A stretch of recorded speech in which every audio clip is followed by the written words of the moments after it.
Bismillahirrahmanirrahim. Assalamualaikum warahmatullahi wabarakatuh. Selamat pagi anak-anak. Hari ini kita akan belajar subtema 3 bagian IPA, menghubungkan gaya dan gerak benda pada peristiwa di lingkungan sekitar. Apa sih pengaruh gaya terhadap gerak benda? Nah, untuk melakukan gaya kita memerlukan tenaga.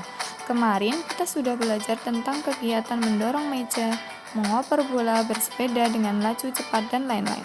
Hubungan gaya dan gerak dalam kehidupan sehari-hari dijelaskan sebagai berikut. Yang pertama, gaya dapat membuat benda diam menjadi bergerak.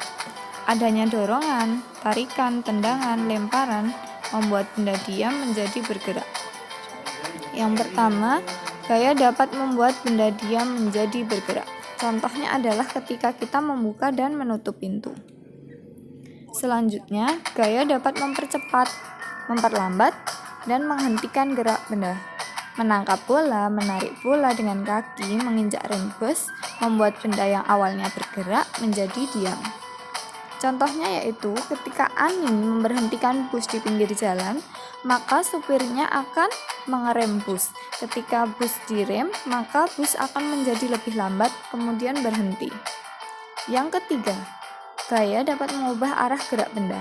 Ketika kita melempar bola dari arah kita ke arah teman, membuat arah benda menjadi berubah. Bersepeda dan berbelok arah juga membuat arah gerak benda berubah. Nah, ini adalah salah satu contohnya. Ketika kita melempar bola voli, maka arah gerak bola akan berubah.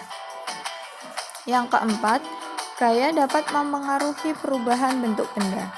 Ketika kita menyobek kertas, maka kertas yang besar ukurannya akan berubah menjadi potongan, jadi bentuk bendanya berbeda. Kemudian ketika kita membuat mainan plastisin yang awalnya berbentuk kotak, bisa menjadi bulat, bisa menjadi lingkaran, kemudian persegi, dan lain sebagainya. Kemudian bisa juga kita bentuk menjadi sebuah jagung. Jadi, gaya dapat mempengaruhi perubahan bentuk benda. Contoh gaya dalam lingkungan sekitar. Yang pertama, jungkat-jungkit. Jungkat-jungkit yang dimainkan oleh dua anak itu akan memberikan dorongan. Dorongan yang diberikan akan membuat jungkat-jungkit naik, dan dorongan balik akan menurunkan anak. Jungkat-jungkit akan naik turun dengan laju cepat jika dorongan makin besar. Jadi gaya yang diberikan lebih besar, maka akan lebih cepat geraknya.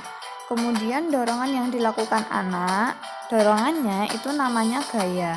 Sedangkan naik turunnya jungkat-jungkit itu merupakan geraknya. Jadi gaya mempengaruhi gerak. Selanjutnya yaitu ada ketapel. Ketapel sering kita mainkan. Tarikan yang diberikan pada ketapel akan meregangkan karet. Kemudian saat dilepas, karetnya akan terdorong ke arah atau sasaran dengan cepat. Semakin kuat tarikan, maka bidikannya akan semakin cepat. Tarikan karet, saat kita menarik karet itu, maka itu merupakan gayanya. Sedangkan dorongan dari bola bidikan, bola yang melesat itu geraknya. Gaya ketapel juga sering disebut dengan gaya pegas. Apa sih Bu gaya pegas? Gaya pegas itu artinya gaya yang diperoleh dari benda elastis. Nah, tugas hari ini anak-anak membuat laporan hasil pengamatan, kemudian dituliskan pada buku tematik halaman 126. Nah, anak-anak minimal 3 peristiwa ya. Kemudian anak-anak berikan contohnya dan juga hasil pengamatannya masing-masing apa saja. Sekarang Bu Guru berikan contohnya. Contoh laporan hasil pengamatan. Jangan lupa ditulis nama, kelas, dan alamat. Kemudian objek yang diamati apa? Kalian berikan 3 peristiwa. Kemudian hasil pengamatan, misal melempar bola yang berada di atas meja. Hasil pengamatannya, melempar bola yang berada di atas meja merupakan gaya lemparan yang mempengaruhi benda atau bola yang sedang diam menjadi bergerak. Kemudian benda tersebut akan berubah arah, jadi benda diam menjadi bergerak dan berubah arah. Nah, anak-anak berikan 3 peristiwa yang tidak sama dengan yang sudah dicontohkan ya. Kemudian selesai pembelajaran hari ini. Terima kasih. Apabila ada yang ditanyakan, silakan bertanya melalui WA. Wassalamualaikum warahmatullahi